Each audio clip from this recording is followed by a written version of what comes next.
Hey, what's going on, everybody? It's Justin. We're back at the movies for another review. This time we're going to be doing the 1989 buddy cop comedy, Tango and Cash. This stars Sylvester Stallone and my personal all-time favorite actor, Kurt Russell, as Ray Tango and Gabriel Cash. It's such a fun movie.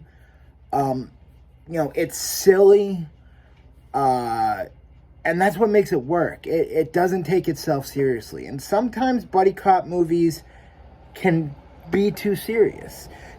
As good as, a movie like Lethal Weapon is, it has comedy, but it's still takes itself too seriously at times.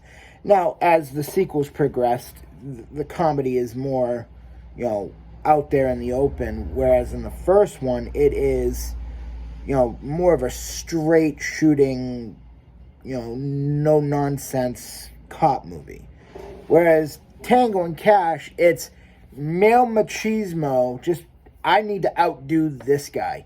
I make an arrest and find $30 million in cocaine. He finds $500 million in cocaine. One guy's got a small gun, the other guy's got a big gun, but it's not the size that counts, it's how you use it, right? Not the size that counts. Come on. And they work so well together because they're very different actors in a lot of ways. Whereas Kurt Russell has acting chops, he's more calculated, and, he has that wit about him.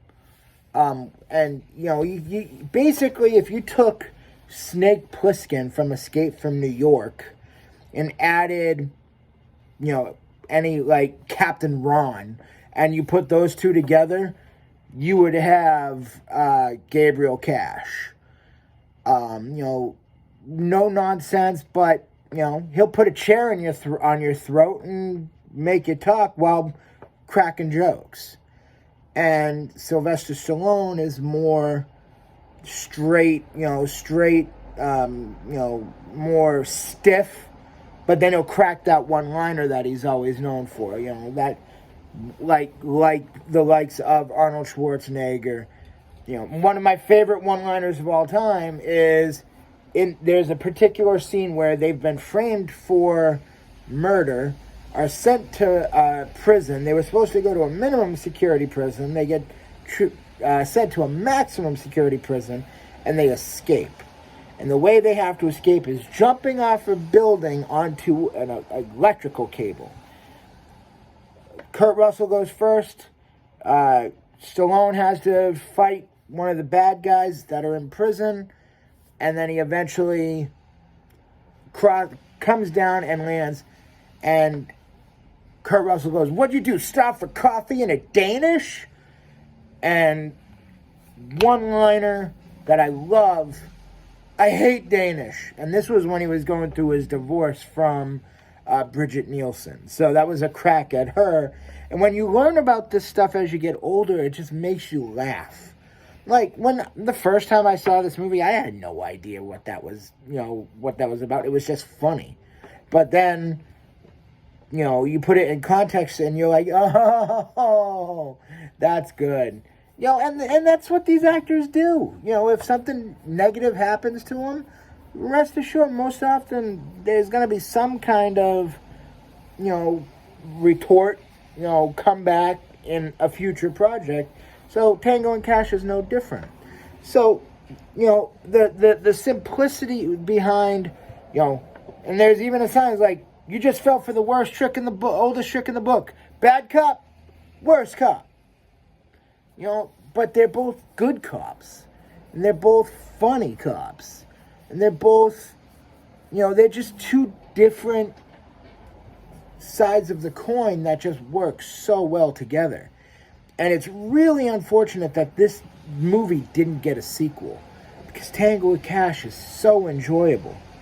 And Terry Hatcher as Stallone's sister, who eventually becomes Russell's love interest. That works really well. It's just a fun movie. It doesn't take itself seriously. And that's what makes it enjoyable. Does it have flaws? Of course it does. As much as I liked Jack Palance as Boss Carl Grissom in Batman, he wasn't the best villain in this movie. He wasn't bad, but I thought they just tried to make him too much of a dick. And, in Batman, he's a dick, but it's like a funny dick. Where in this one, they just tried to make him a tough guy dick. And I'm like, that's not you.